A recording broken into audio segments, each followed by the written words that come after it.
Hey, Okay. once again, Hey. you've fallen into Hella Vella and you've found yourself another Lawless interview. I'm Azriel Lawless, and today on the show where we talk about all things to do with the new exciting reading platform from Amazon called Kindle Vella, we have author Terreece Clarke. How are you doing today, Terreece?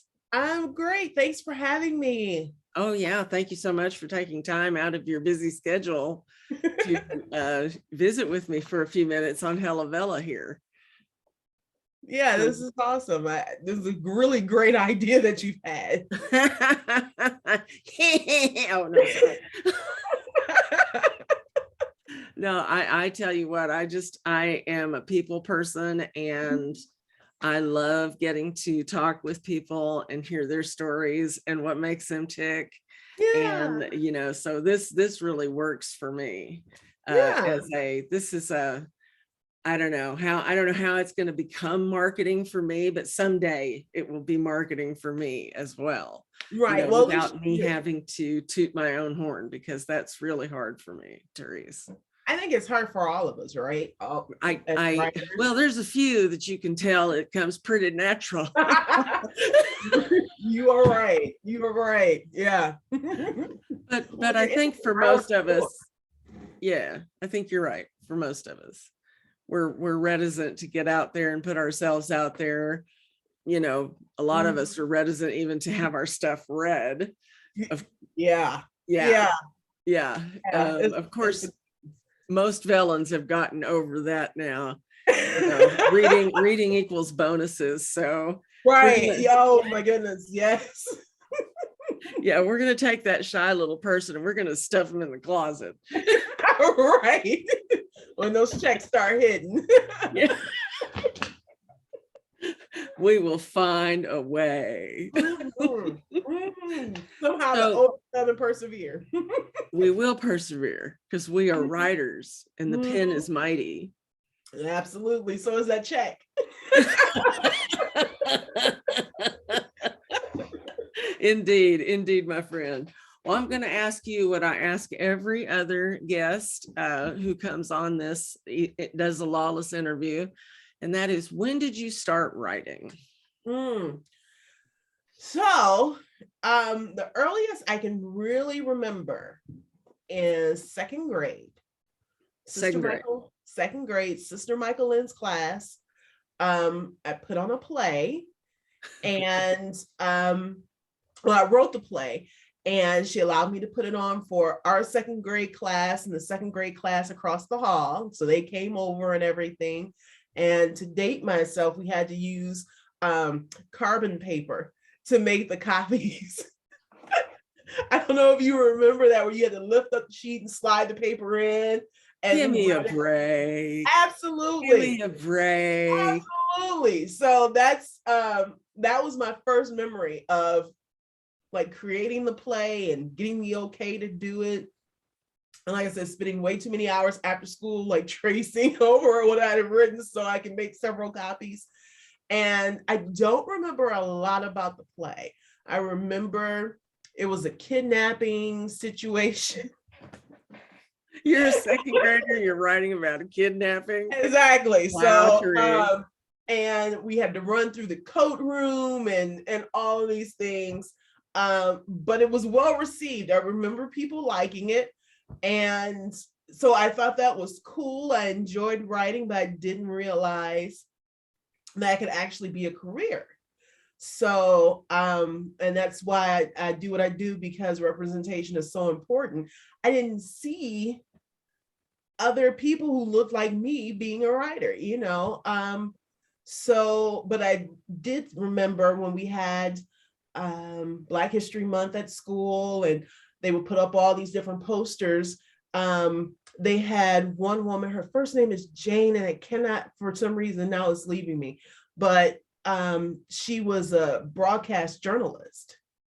And I was like, oh, I could do that. That sounds cool. Not really putting together the two things that, putting the two together. I was just looking at this is what she does. She tells, she reports news and tells stories.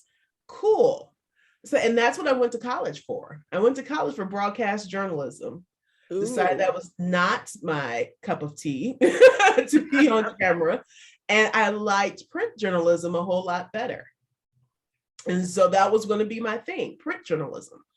And then got the first couple of gigs and everything, and got a feel for what the newsroom was like, and never really got to tell the stories that I wanted to tell, the things that I thought were important that never got covered or didn't get covered in a way that I thought was either fair or well-rounded, and left that and started freelancing. What? Freelancing. Oh, freelancing. Cool. Yeah. So freelancing, and by then I had started. I did corporate work for a while, and then once you realize you're crying every day before you go to work, it's probably not the place for you. The place for you. So I left that, started freelancing, and started telling the stories that I wanted to tell, but I never thought about it with creative writing. I still just could not, I guess, wrap my brain around that could be for me still. And then I did a children's book because I spent a lot of time trying to find books with all different kinds of kids. And with potty training, it was either like Dora or Elmo, or animals, or blonde hair, blue-eyed babies. So I was like, well, there's not one out here. Okay, I guess I got to do that. And did that. And that actually spent 16 weeks at #1 on Amazon in this categories, which was awesome. It was impressive. Awesome. It was awesome. I had no idea what to expect. First thing, it came to me, I put it together, found a publisher, put it out there, and then it was just like, wow. I'm like, okay, I'll do children's books. Again, novels, not on my radar. But I love to read, and I love to read romance. And I had read a series that blew through a whole series and was like, oh, that was really good, yada, yada, yada. Telling my husband about it.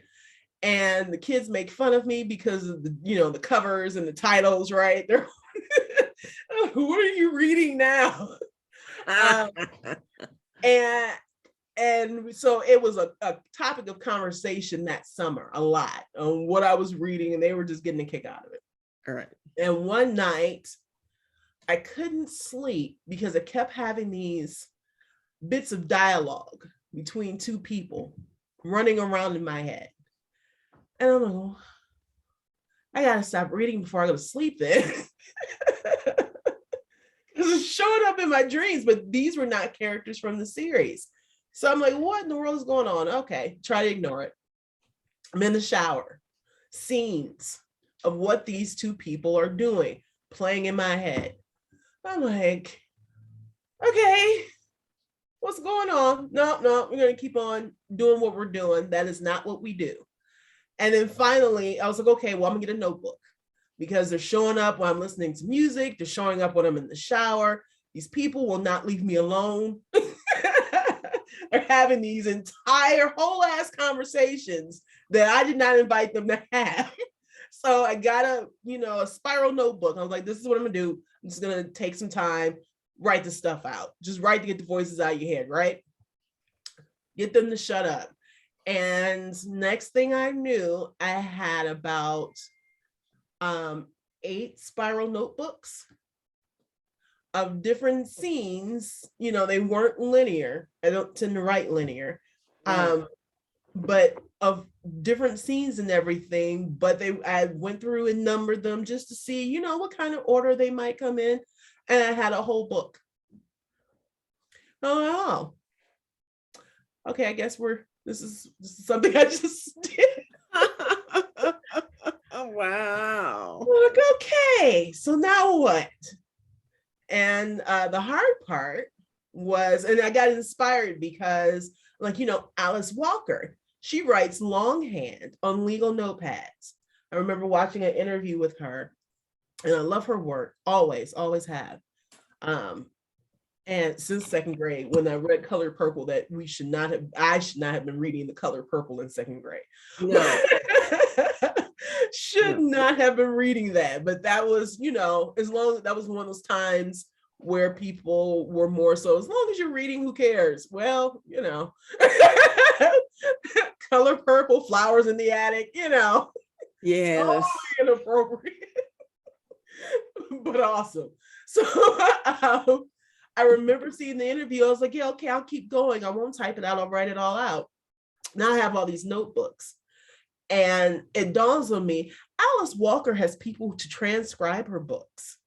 You don't have anyone to do it. And transcription prices are not cheap, right? Right. So I was like, shit, now I gotta type all this. And then once you do all that, you're like, well, I didn't put in all this work. Somebody might as well read it.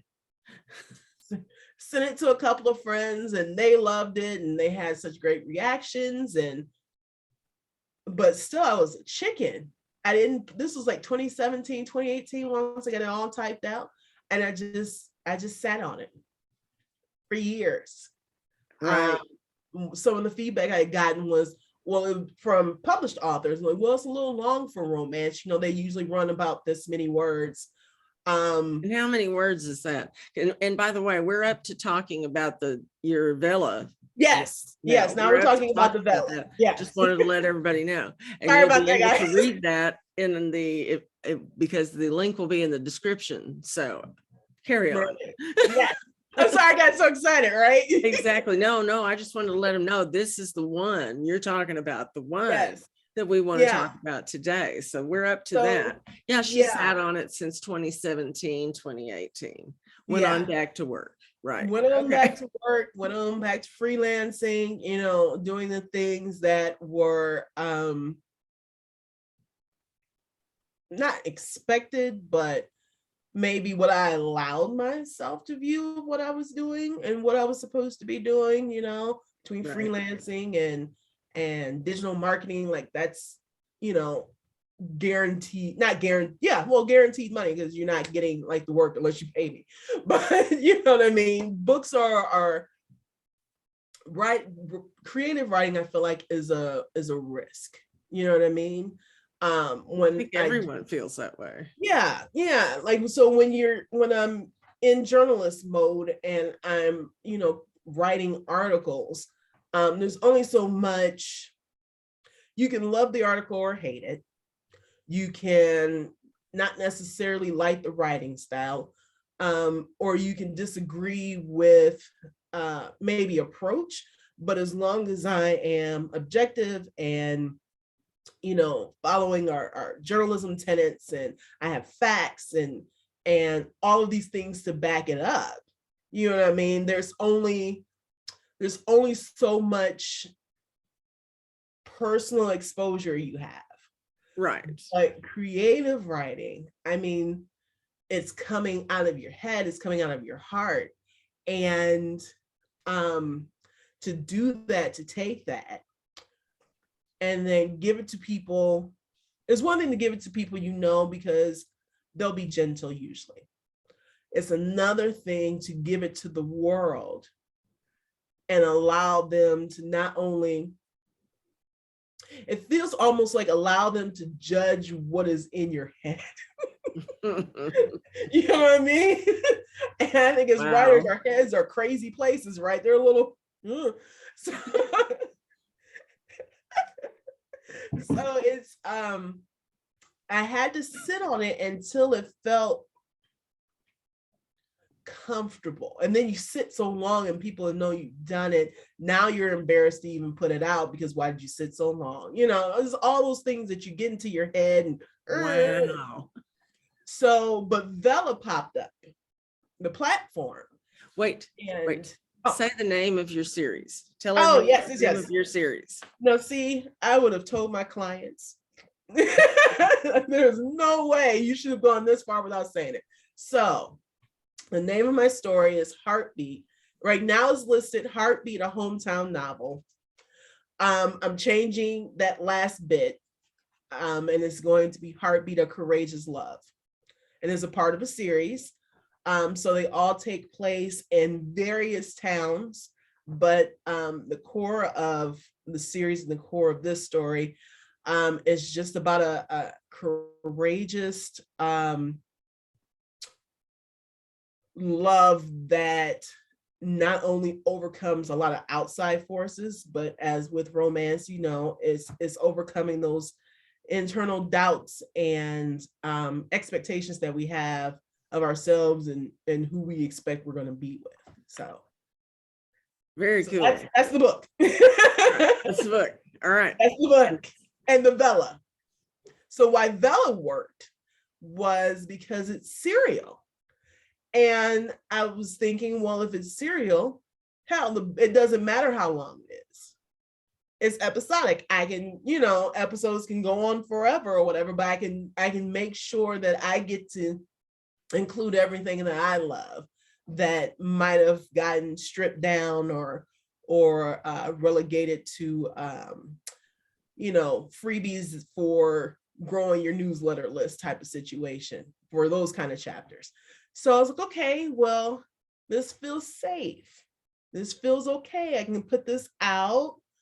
And the Vella authors are going to hate this, but there's not that many people on it right now. I mean, there's a lot of people, but at the time it felt like, okay, there's not a lot of people. It's new.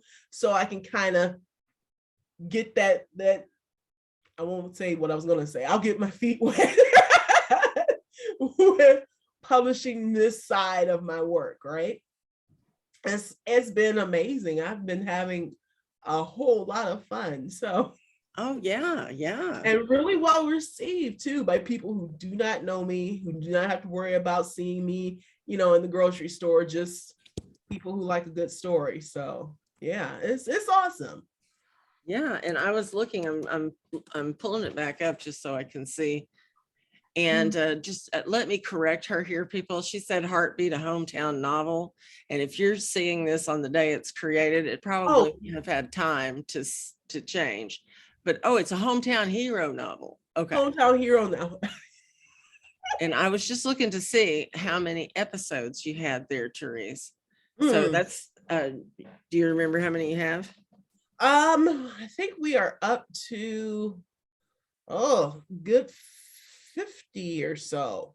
I'm actually trying to wrap it up this week. So because it's finished, a finished piece, I kind of want to get it done by the end of the month. I can start my 30 days before, you know, putting it up for pre-sale for the print version. Now you do know that 30 days means 30 days since you touched it. Yes. That's why I'm trying to wrap it up by the 31st. I just learned that myself. And I thought, whoa, yeah. I wouldn't have known that, you know, if I hadn't been interviewing people. Yeah, I came across that in one of the Facebook groups. Right. So someone was talking about it and I'm like, oh, really? 30 days means 30 days. So if there's a typo or something in it, you better, you know. Yeah, just let it go. Just let it go, because man, I've seen this. There's a TikTok that is going around that basically says, write what you love because you're going to read it like 100,000 times. That is the truth. I'm like, I love the characters. I love Mike and Maya. I love the hometown of Rough Ridge. I just love it all, but I am kind of sick of it. I am ready to torture and reward a whole new couple because awesome. Especially since I've had this thing sitting, looking at me in the face since, you know, what, like I said, finished 2017, 2018. I think I rolled over into January. So 4 years. Yeah, I'm tired of it. I'm sick of it. I don't want to say it anymore. I love it. I'm tired of it, especially since now I'm going through the whole getting it ready for print, which is a whole nother animal. Yeah. I don't know anything about it. I'm going to have so many questions for so many people. You know, when it's time for me to wrap one of mine up as a book. But but that's why I keep notes. Yeah, Who knew how to do this? Oh, okay. it is something else. So this is not my first time printing. I went to a publisher for the children's book, which is Olivia's Potty Adventures. And I've since then gotten my rights and all that jazz back. So I'm going to self-publish that under our company.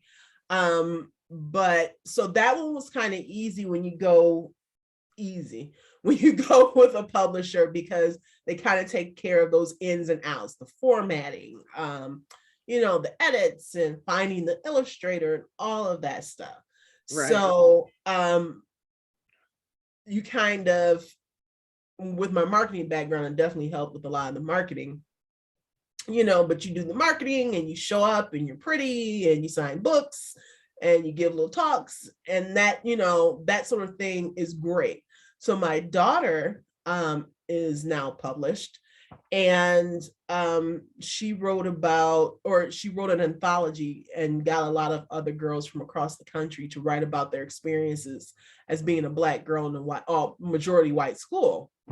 Oh, wow. And yeah, now she is most impressive, and not just because she's my baby, first baby, got two others, but her book was a bestseller. It was #1 for I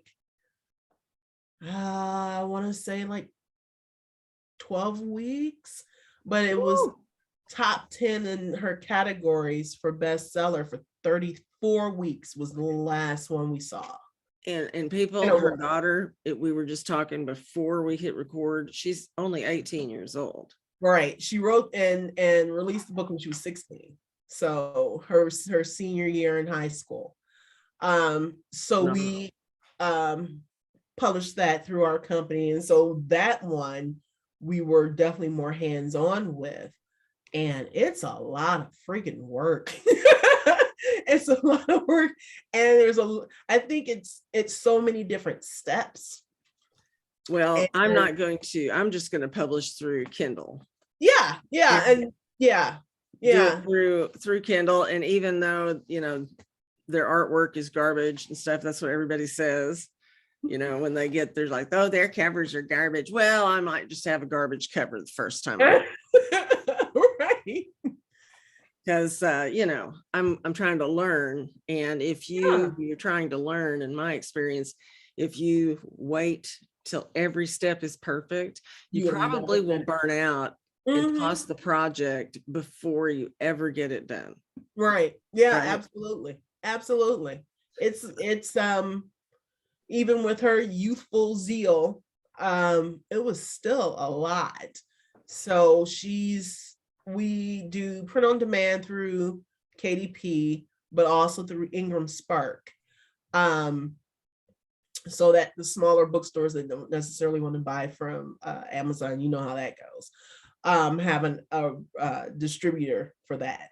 Is that how it works nowadays? They just so you said Ingram Spark? Yes, Ingram Spark.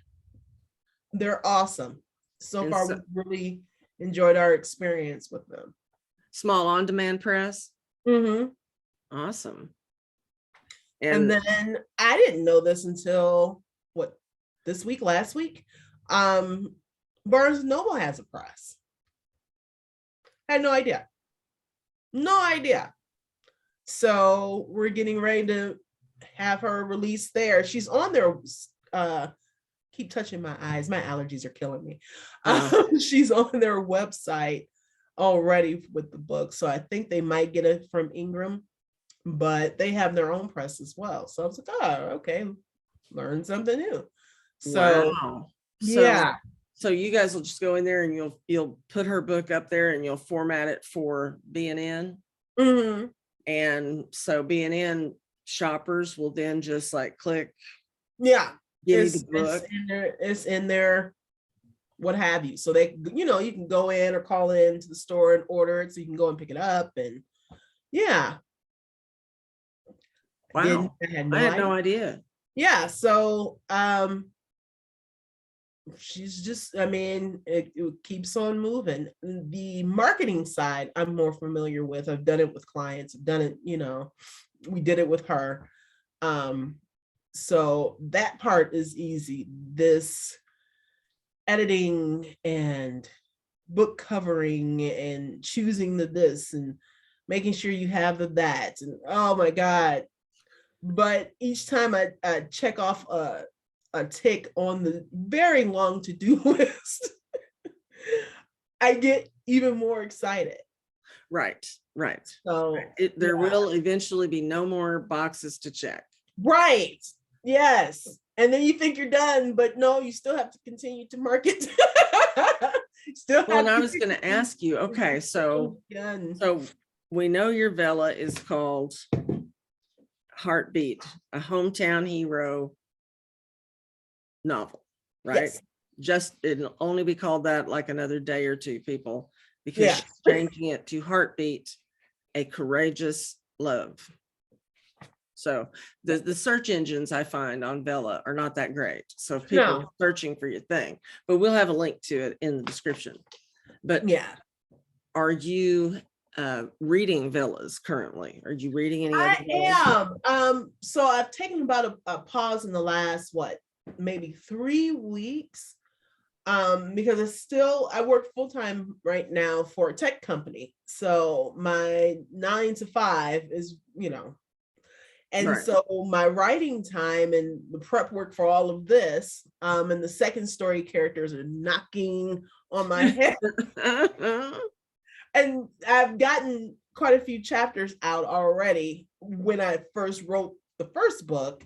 And they had been quiet while I was doing other things, but now they seem to show up in my dreams and stuff. Exactly. So this is your Vella that's on the burner. That was my next question, is what did you have out there for us in the future? We'll come back to what you're reading in just a moment. So tell us about the one that is currently bugging you. Tell us what you feel comfortable with.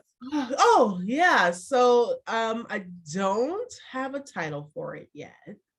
But it's Logan and Juliet's story. And Logan appears in Heartbeat, and he is a bit he's a fun character.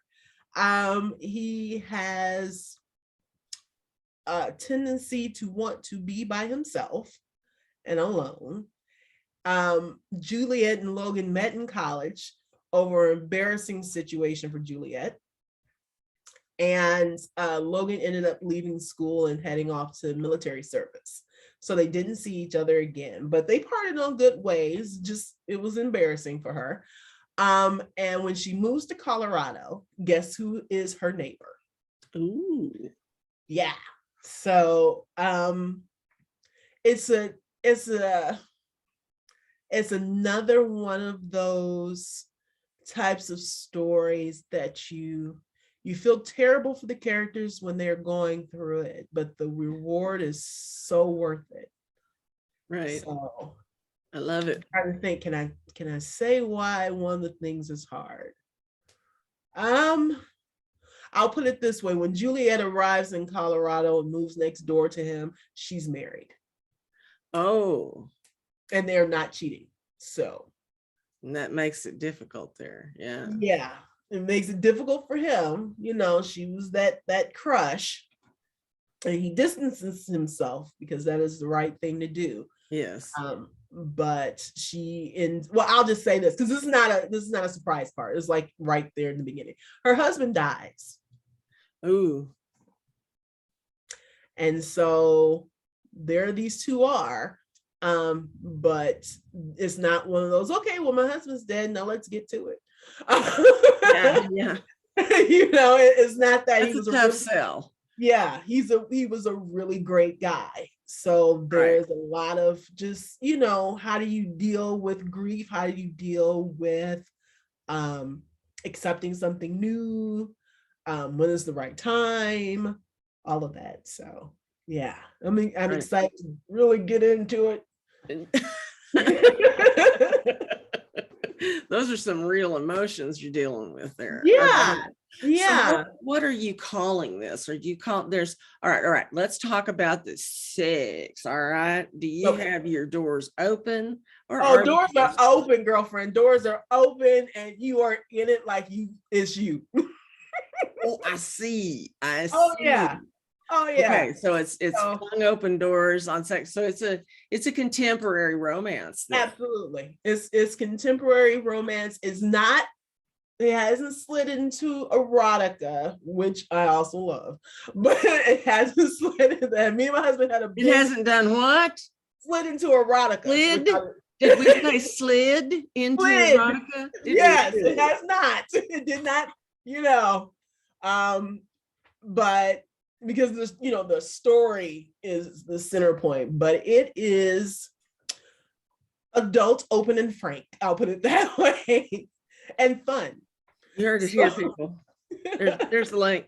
There's the link. There's some spice. There's some, my goodness. Well, you got to Listen. have a little flavor. Oh my goodness. Listen, I will just say I am glad I am married because when one gets finished with situations and writing them or reviewing them, it's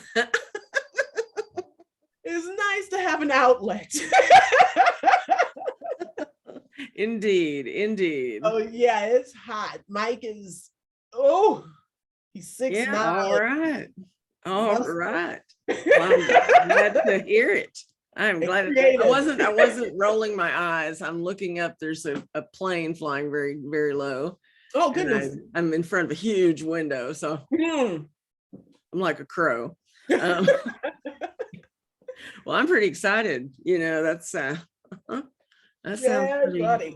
pretty darn good.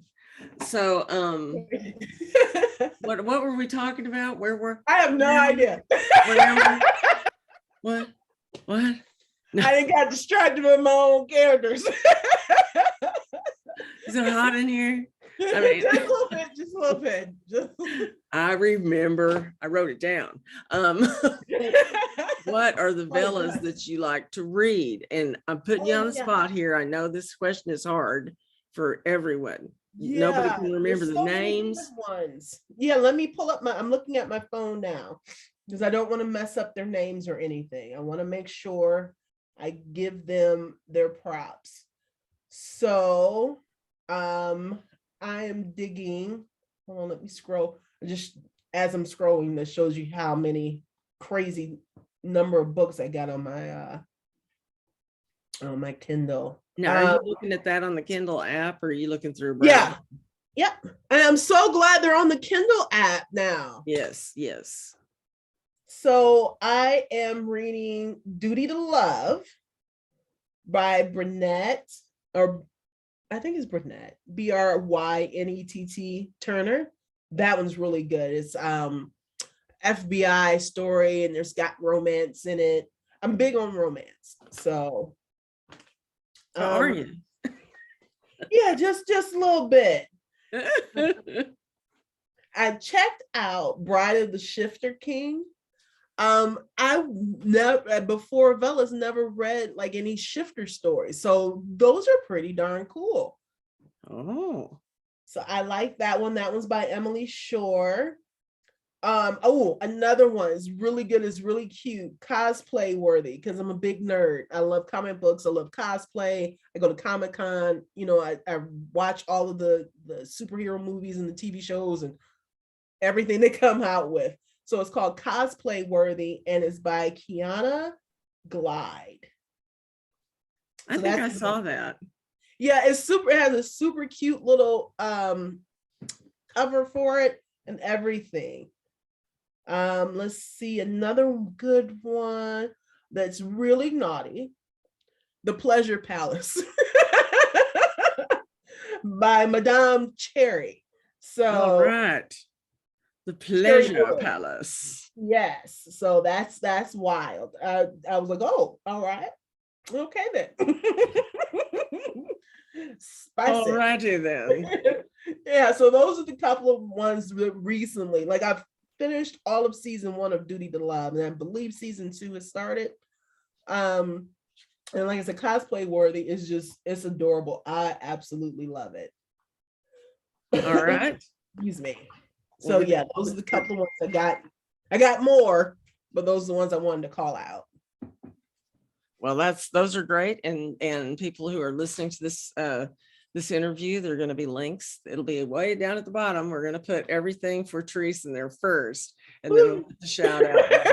Then we put the shout out links. So, and I'll tell her to send me all of her links, even to, Olivia Learns to Poo or whatever that is. But yeah, potty adventures. Yeah, her potty adventures. We like that. So we'll put links to everything in there. Don't worry about my site for that one, because I'm, like I said, I got my rights back, so we're putting that out ourselves. Right, so right. So it's not in print. There is some available for Amazon. I love Amazon because it's like Wild West out there. So while the publisher is not releasing anymore, people have bought it and are reselling it. It's going for like $50. I'm like, holy shit. It's a board book, people. Don't pay $50. And people will like reach out like, oh my God, I always give this as a gift, at baby showers. Do you have any? Because Amazon has it for $50. Like, do not pay $50. I mean, I don't want to pay anybody's money, but I'm not getting any of that. So. No, what happens is an individual will post that. They'll have it and they'll post that. Yeah, I'm like, is it really that popular? I mean, I feel kind of, No, I think it is, and it should be. So are you also doing a series on? Yeah, so it sounds like you found a big old gap. Yeah, it's supposed to be a milestone series, and the way that we had things structured with the publisher just didn't feel like doing the whole series within that publisher. So I got everything back. And so there's potty adventures, and I have 3 kids. So if I do not do a book for each child, because my oldest daughter is Olivia, it's going to be a problem. So, so I have to do the other 2. And we're going to cover tying of shoes. We're going to cover first day of school, all those different milestones. First time at the doctor. Exactly. First time at the dentist. All of the things that kids hit on, or milestones that should be represented by all kids. So when my book came out and, we were doing the press for it and everything, gotta love social media. We were on local news about the book, and I was ready for the comments because I work in social media, so I know how they get. And, oh my God, you're racializing, going to the bathroom. They were just frothing at the mouth. And I was like, first of all, thank you for, continuing to comment and be upset, because every time you do, that pushes the story back up front. So thank you for the hate. I appreciate it. But I managed to change somebody's mind on the internet, that they actually came back and said, no, I didn't think of it that way. Thank you for sharing that. And I was like, holy shit, did I really just change somebody's mind on the internet? In the comment section, no doubt. I still don't believe you. I mean, listen, I screenshotted it because I would not have believed it myself, okay? And he I'm ready, like I said, I'm ready for it. But basically said it has nothing to do with race unless you are not represented. Exactly. Why should it just be exactly Dog, Dora, and blonde hair, blue-eyed babies? Awesome. Right. But it's like Band-Aids, okay? I never thought about Band-Aids, right? Until then you think about, well, no, you didn't think about Band-Aids, because when you slap one on, you can't even see the effing thing, right? Exactly. Right. And then you think about a person of color walking around and how silly they must feel with this, whitey Band-Aid on them. And then you go, God, I never thought of that. Because you haven't had to. You haven't had to. Right, exactly. And that's why it's endemic, and that's why it has to be pointed out. And that's, that's why I chose the writing path that I did. Looking back, I realize now that I gravitate towards subject matter and industries where I don't see everybody else. That's wonderful. So my, a lot of the freelance writing kind of focused on women and children, and because I was, a mom and I had young kids and everything when I started. But I never saw our perspective. And I'm like, it's almost like we're not stay-at-home moms. You know what I mean? Right. So, and I work with tech, and write articles on the people doing things in tech. And they talk about the diversity issue in tech and how, they're trying to diversify, but they can't either find the people or this, that, and the other. The workforce is there. But if you keep fishing in the same pond, you get the same fish. And so I felt like it was important to again call out and highlight and show these women in tech is a thing. They're here. They're doing all kinds of stuff, and a wide range of positions, and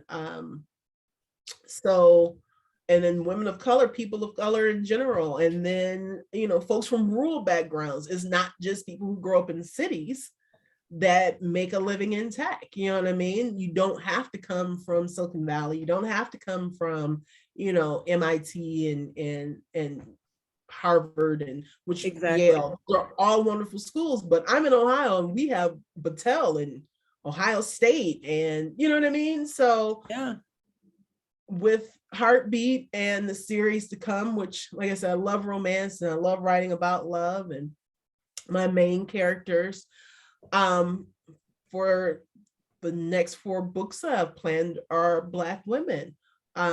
Because growing up, I read romance and everything, but Harlequin, you were not going to find. Oh, no. The only people that had that swept up, epic, soul stirring, knock you off your feet love were white women.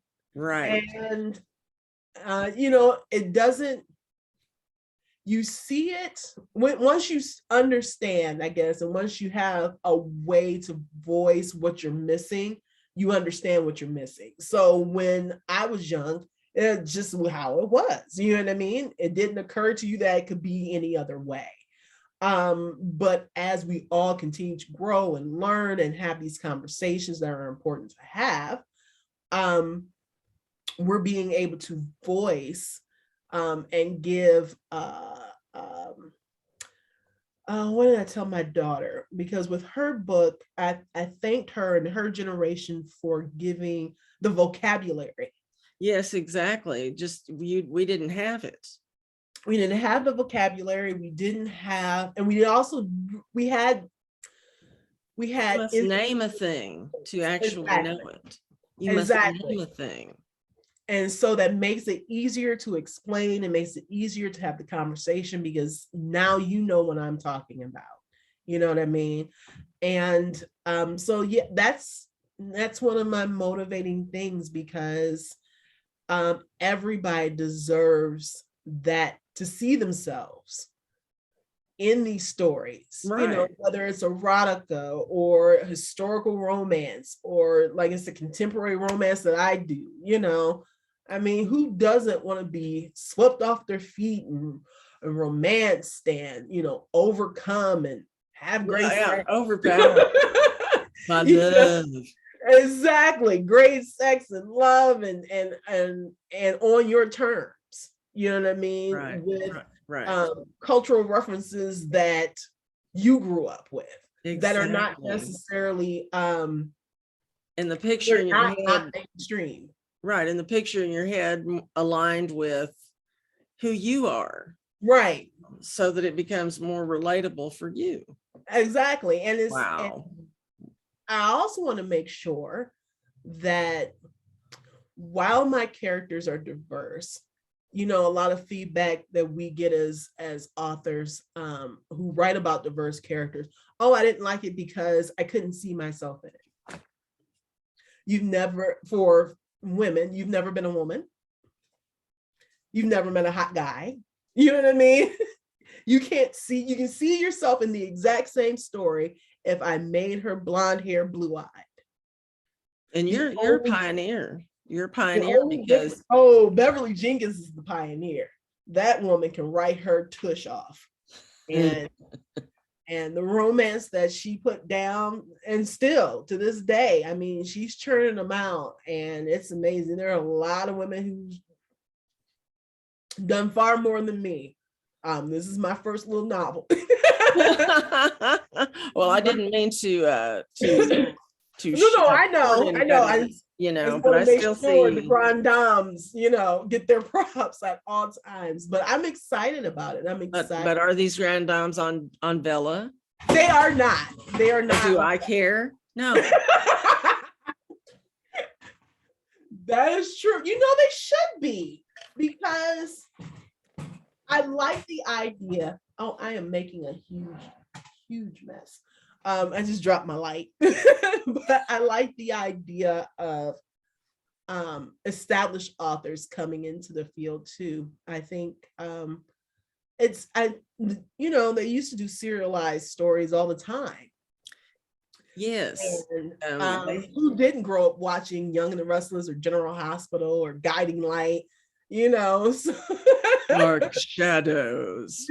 Stefano DiMera and Victor Newman, who's still on the show. It's been a million years and that man is still on the show. I had no idea. I didn't even know Young and the Restless was still on. It is, and he is still on the show. No idea what he's doing. I haven't seen it, but he's still there. So, I mean, I grew up watching Serial. And right. I think everybody being so busy, what is really cool about Vella is you can stop and take that bite-sized bit of story, whether you're waiting in the school pickup line or, got 5 to 10 minutes on the potty with your phone, because I know everybody does it and there's no point pretending we don't. Yeah. Go ahead and pretend you don't. Right. Okay, yeah. We'll keep that lie up. Yeah, you can't do that, because there's a Murphy's Law that will happen to you if you do that. You'll drop your shit in the toilet. Don't say that, because it hasn't happened yet. So you have to fess up to using your phone in the bathroom. Right, exactly. And there's nothing wrong with it, because you're reading. Yes. Before phones, we kept magazines in the bathroom. Exactly. So it's the same thing, You remember those magazine stands? They look like a basket or some shit. Exactly. Yeah. Oh my God. They would put every magazine known to humankind in there. You'd have the old shit in there with the new. Yeah. They're all kind of wet. Folded up and stuff. These are the days of paper, people. Okay. Absolutely. We're talking the days of paper. Absolutely. And I remember those magazine racks. And then there would Farmer's Almanac would be in our bathroom. Yeah, we had Reader's Digest. We had that too. Reader's Digest. Oh my God. I haven't even seen one of those in I don't know how long. Last time I checked, I'm not sure if they still print Reader's Digest, but I know they still had a website, maybe as far back as a year ago. The comments can check and let us know. But yeah, we would have Ebony Magazine, Jet Magazine, Essence, Reader's Digest, old TV guides. Yeah. The new TV guide. Are you a Kindle Unlimited member now? I am. Did you see that you get magazines with that? I did. And for some reason, I still like my magazines in paper. I still have subscriptions. I still get magazines at the house. I'm probably one of the few, and they've gotten a lot smaller, I will tell you that. Oh, really? Oh, yeah. I just see them at the grocery store when I'm in line, and they've gone up to like $8 an issue. Yeah. and it's just absurd. I don't know. Yeah. I wouldn't buy them. And then, yeah, it's print publishing for magazines is tough. oh yeah, because it's enormously expensive with all the Mhm. full color stuff. And it's mostly ads. But it has to be mostly ads because how else are you going to pay for it? Exactly. It's So mostly ads, and still it's $8 or $9. yeah, But yeah. I almost had a heart attack and died when I saw my birthday card in the last month. Mm-hmm. Girl, it was $7.95. Oh, It had nothing special on it. And I know my husband doesn't watch these, so no, this will I'll be the just go one ahead that and he tell you, does. girl, it's got nothing. It's just basically got actually two colors. It was just red and black, Uh-huh. and on plain kind of paper with just some Right. birds and shit on the front, happy birthday. And then on the inside, he wrote some shit that was sweet. That's why I kept it.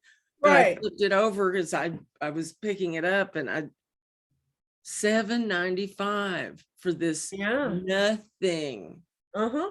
birthday card. I don't Yeah. even know where we're going. So Kindle Vella is a good deal for people. Oh, absolutely. Yeah, Absolutely. it's I a love great it. deal for people. They can go in and I just love it because you can pick all of these different kinds of stories. Mm-hmm. I've even interviewed people who are writing. Did you see the interview I did yesterday? No. Oh, I'll go she back. was, oh, come on, don't. No, seriously. I listen. I love all of this. I'm in love with authors. I'm in love with book talkers and book blogs and vlogs and anything that talks about reading. I'm glued to it. I So know, I it's an know. addiction. I got things to do. I need a spring clean. Anyway, this gal writes something that, what did she call it? Oh my God, what did she call it? But they're true stories, so it's nonfiction. Oh, Creative nonfiction is what she okay. calls it. So it's Yeah. incidents that happen, things that go down, Yeah. but seen from different perspectives. So Mm-hmm. so like The Office, dude, like that show, The Office, Right. Okay. stuff Mm-hmm. that actually happens Mm-hmm. Yeah. or could Yeah. happen. But for her, it's all nonfiction because she writes from her experience. Yeah. Oh, that's awesome. Yeah, I'm gonna check that out. That sounds really cool. Yeah, and and she wrote this short Vella, and it's called Attack of the Mattress. And it's hilarious. It's hilarious. Her experience in, needing a new bed and having to get a new bed. And it's this whole story wraps around it. And it is hilarious. It's only Oh 8 my goodness. episodes long, but these different sorts of voices that are coming out like that, and I'm just like, wow.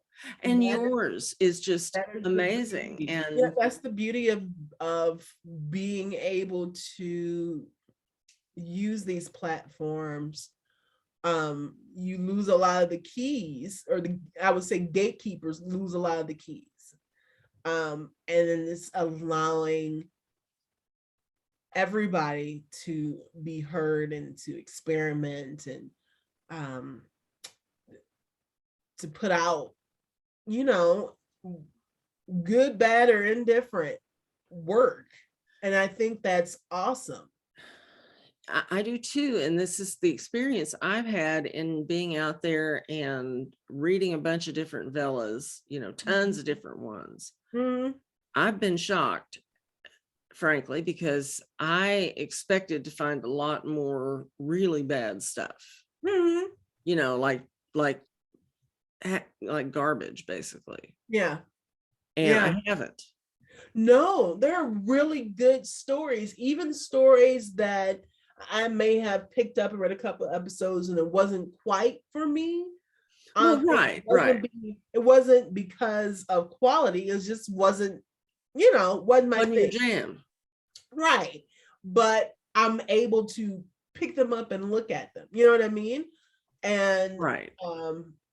I I love it. I love, and people, when I started doing the transition, because I freelanced for newspapers and magazines, actual print magazines, when you had to send them a query with your article, and then they would send you back a physical letter telling you whether you were rejected or not. That's how far back I go.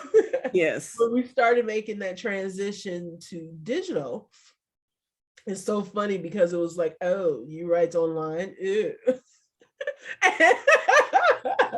Oh, I know. Like, just wait. This is gonna be a thing. And again, that's how old I am. Right. But now, I mean, that's what I loved about it. It was because you had so much more opportunity to not only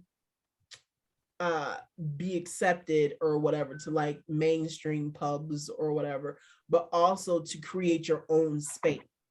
Right. And create your own platforms for people who are interested in things that are interested in things that you're interested in.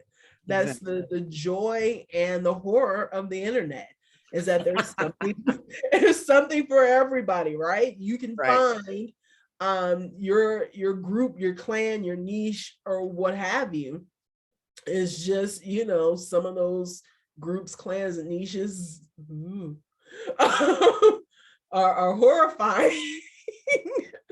Can be. But okay, so that brings me to the question, the fateful question that I ask every interviewee on here. And if you've watched any of these, you're going to know what it is, and you will have expected it. So here it comes. Okay. Get ready. Yes. If you had a little brass lamp and you rubbed it and the genie came out was Jeff Bezos. Oh, Lord. And he says to you, that would be horrifying. You now have wear a shirt. Does he at least wear a shirt? A little 12-inch billionaire standing there. Right? Like, oh dear God, what did I order? I'm sending this thing back. I'm taking it to Whole Foods. I'm dropping it off. Where's my barcode? Exactly.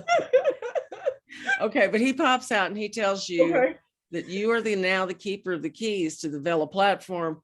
What, if anything, would you change? I got a list. Okay, so the first thing I would change is I love, and I won't bring up the name of the other platform that my book is also on. Same serial type situation, but I love the opportunity to interact with the readers. So not just the author notes, but like comments, and they even have an open chat after each episode. I think that's awesome. What else? Think that it's this other platform. Does it rhyme with radish? Indeed it does. Almost exactly like that. I think I also like that other platforms opportunities for promotion. So either Amazon ads needs to be opened up, but I also think there needs to be specialized marketing for Vella to get people to do that movement to that space. What else did I want to see? Wanted to see more interaction. I wanted to see more advertising and marketing opportunities. Get rid of something. There's a lot. You like an episode, the crowns and the this and the that. There's so many things to try to tell readers to do to try to help you. They have brain power for one call to action. You know what I mean? And so trying to explain to them what a crown is, you get it once a week when you unlock an episode, that is a lot. That's a lot. So okay, that's all you get. Bezos is going back in the bottle. Oh no! Don't I get 3? That's only 2, right? No, I thought that was 3. Oh, okay, that might be 3. I think I counted 3: two-way communication, Mhm. specialized marketing, right? And then Yeah. call to action needs to be cut down to one friggin' thing. Yeah. Okay. I Maybe guess. two. Yeah. All right. Should have wished So for more wishes. so that's all you get, is 3 wishes. Should I have wished usually for give everybody more 2. wishes, and then I could have had my whole list. Because Yeah. it's somewhere in my desk or on my desk around here somewhere. I started like keeping a list of this would be cool if we had. You know what? It dawned on me yesterday when I was doing another interview that I need to be keeping a list of what you guys say. Oh, because then I can turn it over to like Michael Lee, who also he is in a bunch of groups. What he is he's a marketer, and he is the marketing guy for Kelly Chase, who has the #1 cereal on Bella. I listened to one of the interviews that he did. Right. But he actually does have the email for and is in communication with some of the Vella higher ups. And so I could give him this information. Oh, awesome. And Yeah. it can actually bubble up to the people that can do something about it. Yeah. You know, we little peons have no one to tell other than the help desk. Yeah, and each other. I promise you, from having worked in data for many years and worked in the corporate world, and you know this too, while they may give the help desk, oh, look, here's the issues column, go ahead and type those in because we will look at them. No, they won't. No, they won't. No, they'll never look at them. Not unless it's causing a massive issue. And usually those get looked at after it hits social media. Right. And then they go to look at it anyway. They'll send an underling to look at it anyway. Yeah. You know, and what did you see in there? What was relevant? You know, blah, blah. Right. So, you know, right about that. Good forward moving suggestions need to be put in the hands platform. Do what? It's a great platform. It certainly is. But there's a big learning curve on and onus on authors to teach people how to use it, read it, and all of that. And it becomes very complicated. I've seen authors create, you know, almost like flow charts and graphics to explain it. If you've got to do all of that, it is way too complicated. People are flow charts and graphics and infographics, and I love them for taking the time. But I know for a fact, because I didn't even stop to read it, I glanced. And I go, yeah. I remember all that. So if I, who would benefit from that information as an author, they're like, yeah, share. And I'm like, I'm not sharing this because nobody's gonna read it. It's too much. The idea of the platform is bite-sized reads, right? Because people are on the go, you get a story real quick and you're hooked, and you go through like your daily soaps. Why then does it have to be so complicated when you've already established that I'm busy and I don't have a lot of time? And now I have told you. Exactly. You're busy. You don't have a whole lot of time. Here's a bite-sized story. Cool. Okay, so before you get started, this is what you got to do. You got to do this and do this. And don't forget to do that. And if you really want to help me out, make sure you do that. Oh, no. No. Nobody's worse than my sister, who just couldn't get it, man. She just couldn't get it. Yeah, it's a lot. It's a lot. And then you're training a whole set of people who are used to long form to enjoy serials. Right. And you're also trying to, and you're also trying to introduce people who did not grow up with a phone or tablet in their hand, playing games, and are used to in-app purchases. So now they're buying it by episode, and you have to get them comfortable with that. Yeah. When they're like, I can go and just buy a whole book. Why am I've paid $50 and the story just doesn't end. and you have to kind of get them comfortable Yeah. and in the habit of it. But you're making it so difficult to support folks outside of the huge ones that are, you know, have their own marketing team and have Michael Lee. There's Yeah, a they lot seem to of- have their own weather out there. Yeah, You know, they really Yeah. do. They really do. That top exposure spot, yeah, that's a great place to be. absolutely. And as you said, there are a lot of great stories. And right now, they're getting real, I think they're getting lost, and it's a shame. The bonuses will help to keep authors interested and engaged in this, and also, you know, beyond wanting to get their stories out. But there's gotta be more support, I think, for authors to stay in the long term, because you can also just not do it serial, release it on Kindle Unlimited, and do some of the ads and, you know, the marketing that everyone's doing right now, and still get some ROI, some return on your investment.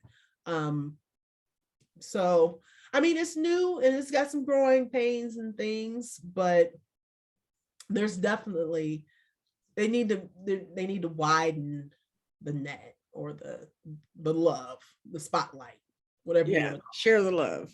share the love. That top spot, you know, one of us peons needs to float up there occasionally. Every so often.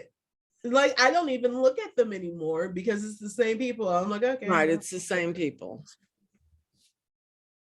So there you Whereas go. with your traditional books, you know, you got your top 100s, and then you've got the top ones in different categories. And then you've got the ones that are suggested that may not be top, but they're along the same lines. You know what I mean? We're not seeing, at least I'm not seeing, that diversity in influence happening yet. So they need to get on it. They need to get on that. And I know you're not going to believe this. We've been going over an hour. This has got to be the longest interview I've ever. Oh my God. I'm sorry. So we're going to tell you people goodbye. This is Terreece Clarke. Don't forget her. Click on this. Click on the links I have down there for you. And thank you so much for watching another Lawless interview here on Hella Vella. See, she's tired. She's rubbing her eyes. She's like, sleep now. My allergies are kicking my ass. Oh, I know. I'm hurting too. All right, everybody. Have a great day.